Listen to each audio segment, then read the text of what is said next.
Hola. Hablar de Nicolás Maquiavelo como poeta podría resultar para muchos extraño, contradictorio y hasta escandaloso. ¿Hay acaso algo menos poético que su obra, llena de consejos para gobernantes sobre el modo como deben usar la crueldad o la mentira? ¿Hay acaso algo más contrario a la poesía que su intención de ir a la realidad efectiva de las cosas más que a sus representaciones imaginarias? Quienes leen por primera vez a Maquiavelo tal vez no encuentren en sus escritos nada que permita considerarlo un espíritu poético.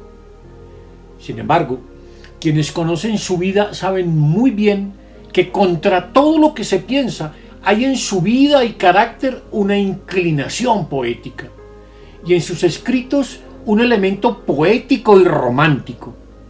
Aunque fuera duro de carácter, era un hombre apasionado, que se sentía preso del amor y la fortuna, y alguien que expresaba su tragedia personal en sus escritos, especialmente en sus cartas y poemas. Maquiavelo fue autor de muchas poesías, de canciones para el carnaval y para sus comedias, de coplas, de rimas y de epigramas, y de otras cosas más.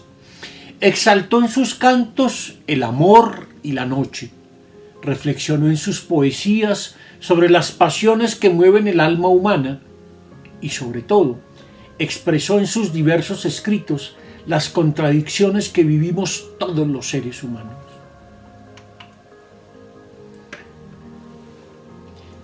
Incluso su prosa tiene algo de poético.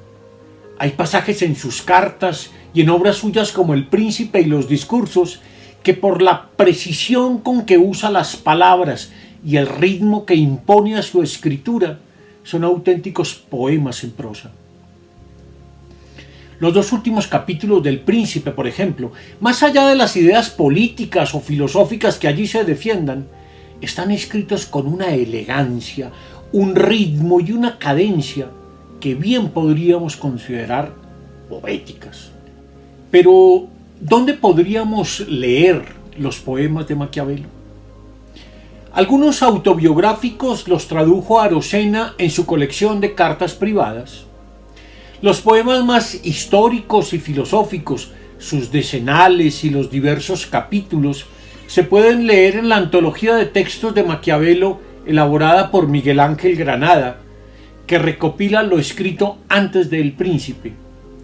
Pero la colección más completa de sus poemas se encuentra en la edición de sus textos literarios a cargo de Nora Eve Sforza.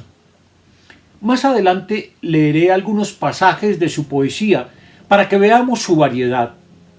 Debo reconocer, sin embargo, que Maquiavelo no fue un gran poeta, sobre todo si se le compara con hombres como Dante o Petrarca. Pero hay que advertir también que no estamos hoy en condiciones de juzgar su poesía, sobre todo porque no la vamos a leer en su lengua original, el florentino, lo que nos impide apreciar la musicalidad, el ritmo e incluso la rima de sus poemas.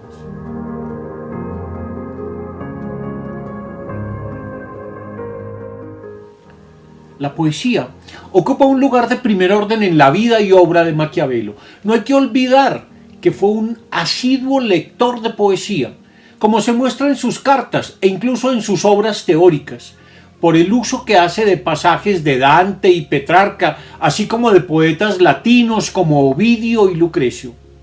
En su carta a Vettori, de diciembre de 1513, le cuenta que cuando salía al campo siempre llevaba bajo el brazo un libro de poesía. Conocía muy bien sobre todo la comedia de Dante y el De Rerum Natura de Lucrecio. Pero no solo leía a los poetas clásicos, sino que se inspiró en ellos, particularmente en Dante, para escribir diversos tipos de poesía. Poesía histórica, en la que contó la historia de su ciudad y su nación. Poesía satírica, como su poema más largo, El asno. Poesía autobiográfica, en donde expresa situaciones difíciles que vive, como la cárcel y la tortura. poesía amorosa en donde habla del amor, a la vez con dolor y fascinación, poesía filosófica, como algunos de sus capítulos, que son reflexiones sobre conceptos como los de fortuna, ambición, ocasión e ingratitud, e incluso canciones para los carnavales, rimas, coplas, etc. No es extraño entonces que él mismo se considerara poeta y se sintiera ofendido cuando no se le reconocía como tal. Así se lo dice a uno de sus contertulios de los Orti Oricellari en una carta de 1517. He leído durante estos días el Orlando Furioso de Ariosto, y ciertamente el poema es bello en general, y en muchos momentos admirable. Si anda por allí, encomendadme a él, y decidle que solo me molesta que recordando a tantos poetas me haya ignorado como un carajo, y que lo que él ha hecho conmigo en su Orlando, yo lo haré con él en mi asno.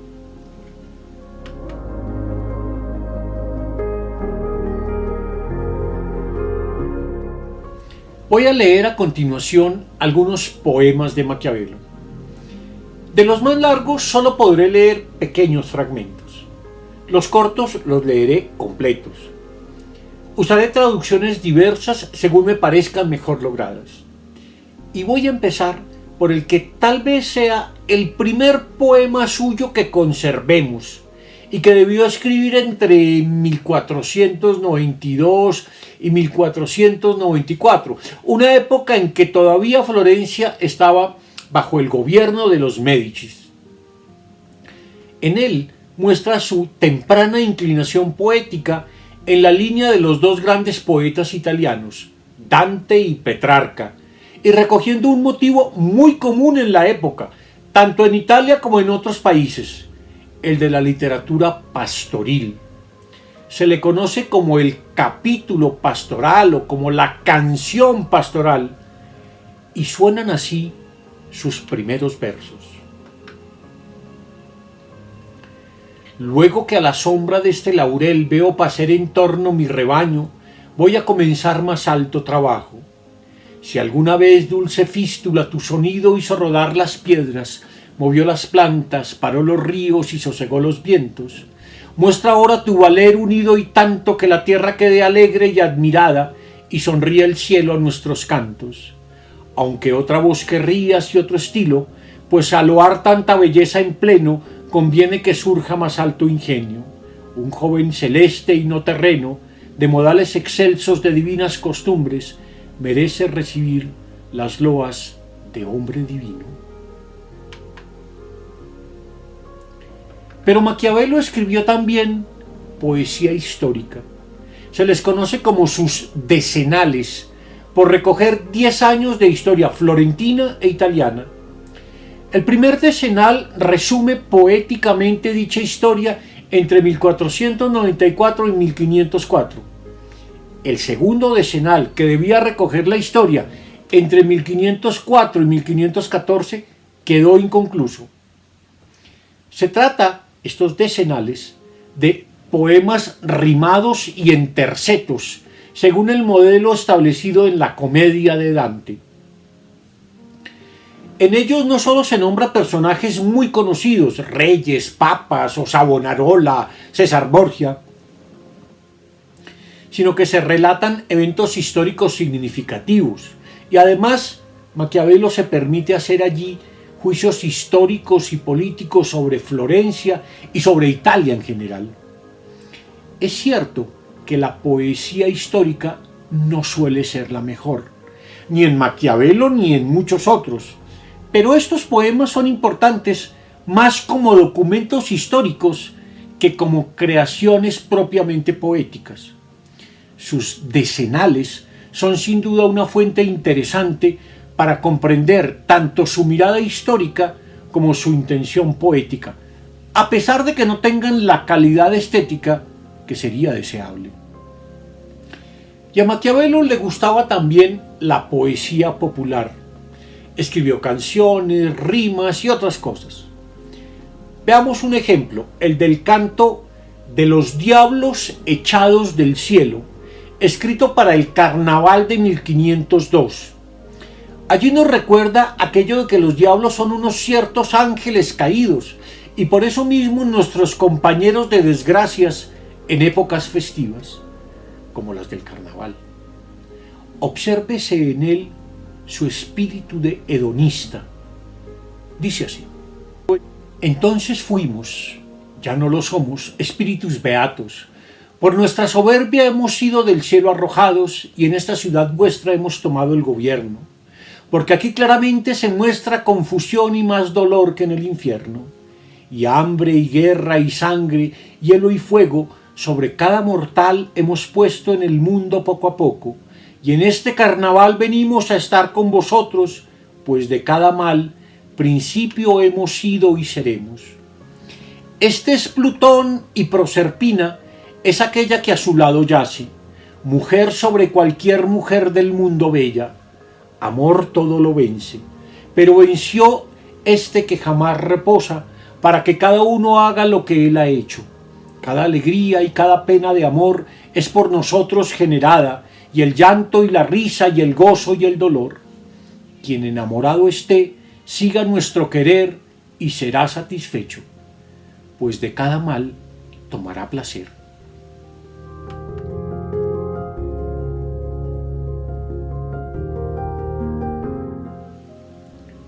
Pero Maquiavelo, como hombre de carne y hueso, también sufrió momentos de profunda decepción e inmenso dolor.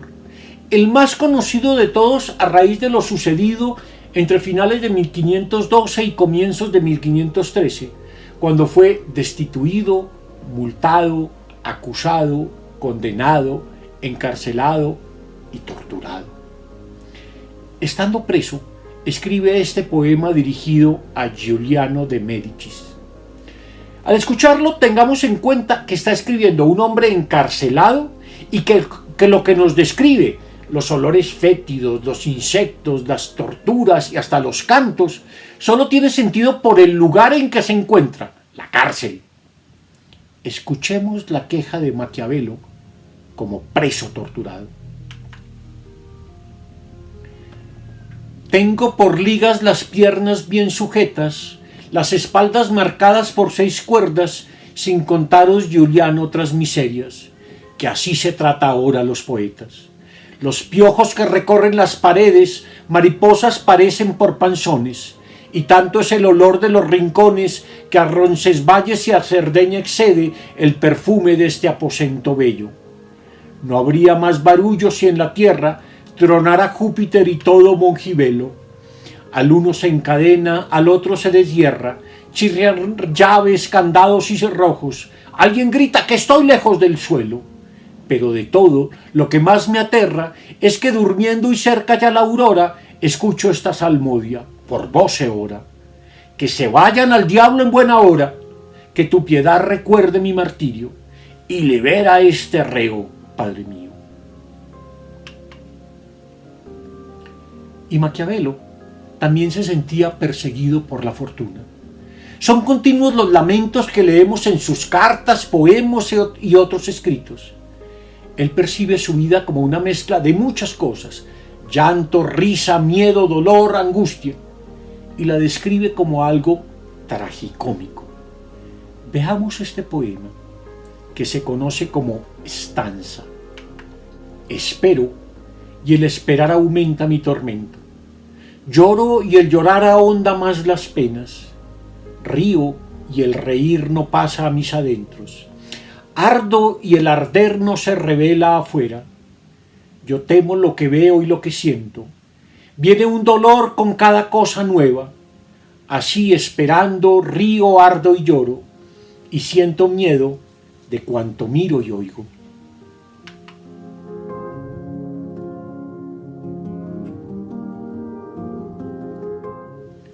A pesar de haber quedado incompleto, El asno es el poema más largo de los escritos por Maquiavelo. Son 8 capítulos y casi 40 páginas en su edición en español. Es a la vez autobiográfico y satírico. Autobiográfico porque contiene una queja profunda por los terribles sucesos que hubo de padecer entre finales de 1512 y comienzos de 1513. Satírico, porque aprovecha la ocasión para lanzar pullas y hacer sátira de muchos personajes y situaciones de la vida florentina. Debió ser escrito a lo largo de años, entre 1512 y 1517. Leeré solo el comienzo, donde habla de su transformación en asno como la estrategia a través de la cual dará cuenta de eventos de su vida y de su patria en un tono a la vez irónico, satírico y burlesco.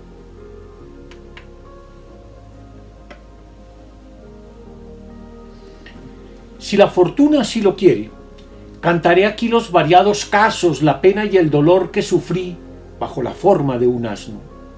No busco que el Helicón vierta otras aguas, o que Febo deje el arco y el carcaj, y con la lira acompañe mis versos. Pues esta gracia no se encuentra en estos tiempos, y estoy seguro de que para rebuznar no es necesaria una cítara. Ni busco tener precio, premio o mérito, ni me preocupa que un detractor me instigue, abiertamente o encubierto, pues bien sé cuán sorda es la gratitud a las plegarias de cualquiera, y bien sé cuándo se acuerda un asno de los beneficios. Frenos o garrotazos ya no estimo tanto cuanto solía, habiéndome transformado en aquel mismo que canto.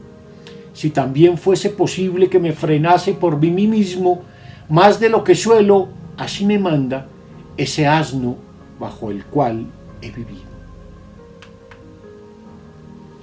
Se perciben aquí claramente el tono y los temas de Maquiavelo, la fortuna, sus malas jugadas, la ingratitud humana y sobre todo esa visión desencantada de la vida que caracteriza todo su pensamiento.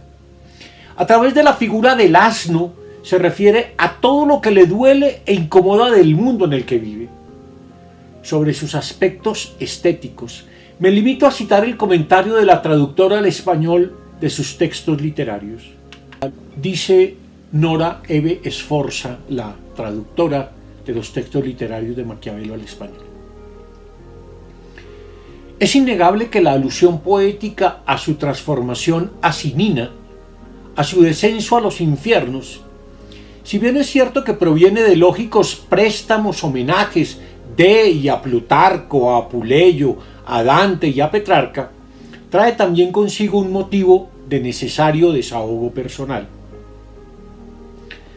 Los versos se transforman aquí en simples intermediarios textuales con los que Maquiavelo logra poner en palabras su nueva condición de hombre forzado por las circunstancias políticas a alejarse del negocium para el que sentía haber nacido él, como tantos otros intelectuales florentinos antes y después de él. Ciertamente, y a pesar de los efímeros gozos que pudiera encontrar fuera de la órbita de su actividad pública, la visión que de la vida y de los hombres nos muestra aquí Maquiavelo es francamente oscura, angustiante, precaria, cargada, en suma de esa fragilidad que rige desde siempre el destino de los hombres. Tal vez por esto, en estos versos, puede bien resumirse el estado de ánimo de ese Nicolás desencantado frente a la maldad de los hombres y los vaivenes de la fortuna.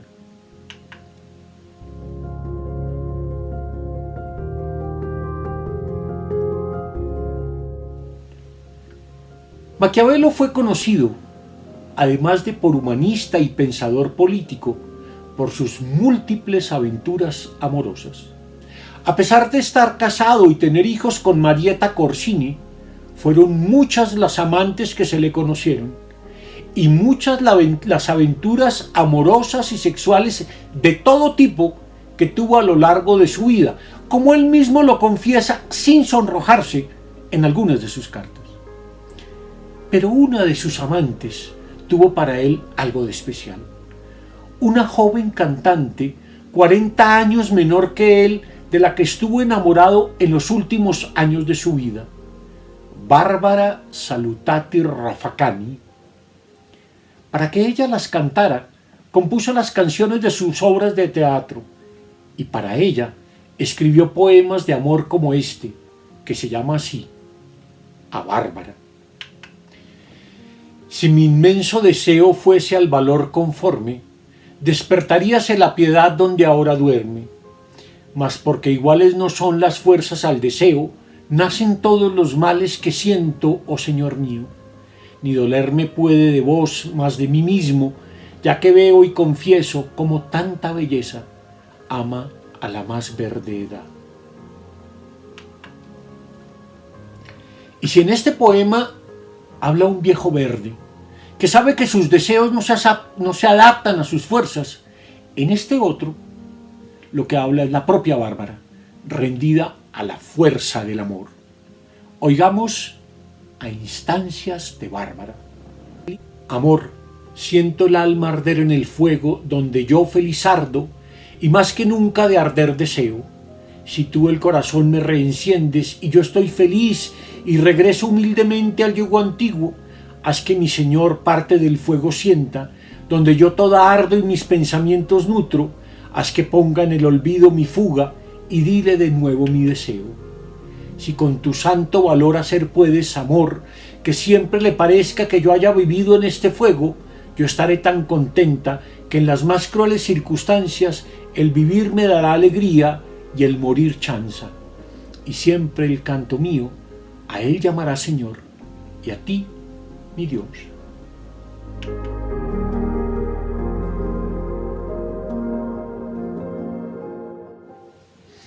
He dejado para el final los poemas conocidos como los capítulos, el de la fortuna, el de la ambición, el de la ingratitud y el de la vocación. Se trata, creo yo, de poemas con un sentido más filosófico, puesto que son propiamente una exploración conceptual de un aspecto significativo de la experiencia humana. Todos ellos fueron temas que le interesaron profundamente a Maquiavelo a lo largo de su vida. ¿Cuál es el lugar de la fortuna en los asuntos humanos? ¿Por qué los hombres son tan ambiciosos? ¿Acaso es esta una tendencia natural de nuestra condición humana?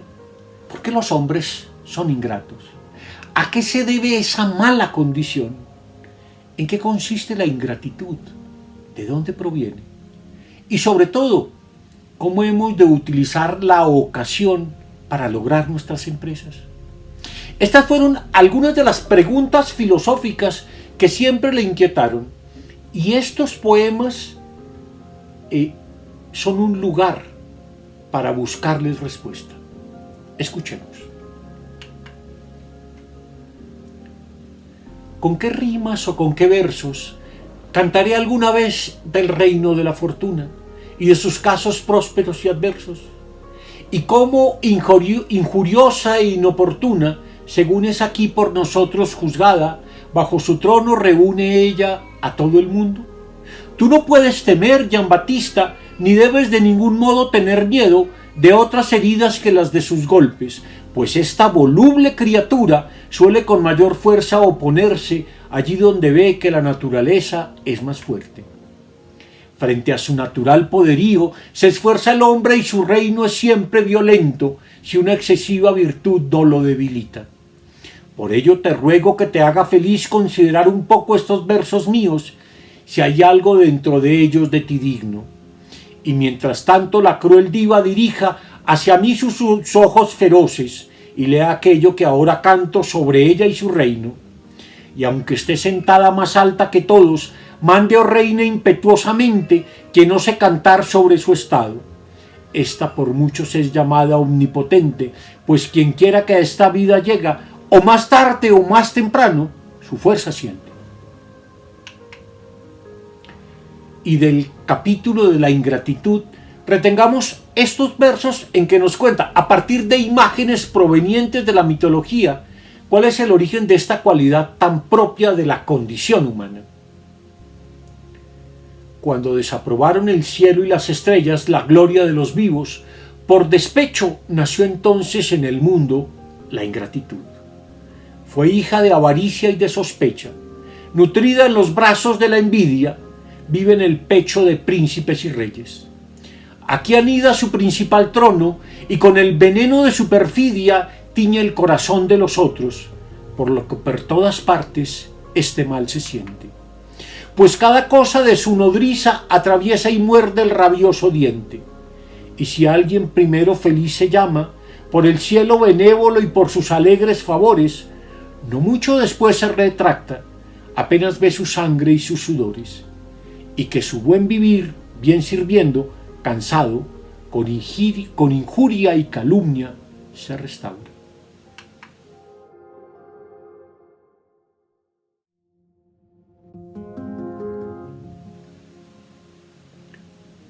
Y bien, este es Nicolás Maquiavelo, uno de los mejores testigos del Renacimiento, el político, el historiador, el filósofo, pero también el hombre satírico que escribía comedias, cuentos y poemas. Al terminar esta serie de videos, solo puedo decir que espero haber presentado a un Maquiavelo distinto del que ordinariamente conocemos, de aquel al que muchos reducen a un consejero de tiranos por haber escrito El Príncipe. Maquiavelo es más bien una figura de primer orden para comprender nuestra historia y para comprendernos a nosotros mismos, para comprender la condición humana en todas sus facetas, para entender lo que hay de grande, pero también lo que hay de vil y de bajo en nuestra condición de seres humanos. Maquiavelo retrató su época y a través de ello reveló mucho de lo que somos los hombres de ayer, de hoy y de siempre. Espero que de la mano de él hayamos visto una época y un mundo, y sobre todo nos hayamos visto a nosotros mismos y que hayamos percibido nuestra historia, nuestra política, nuestros sentimientos, ambiciones y pasiones que también han quedado en sus obras profundamente retratados. Muchas gracias a todos por la atención a las reflexiones hechas a lo largo de todos estos 32 videos en torno a una figura siempre misteriosa y siempre interesante, la de Nicolás Maquiavelo. De nuevo, muchas gracias.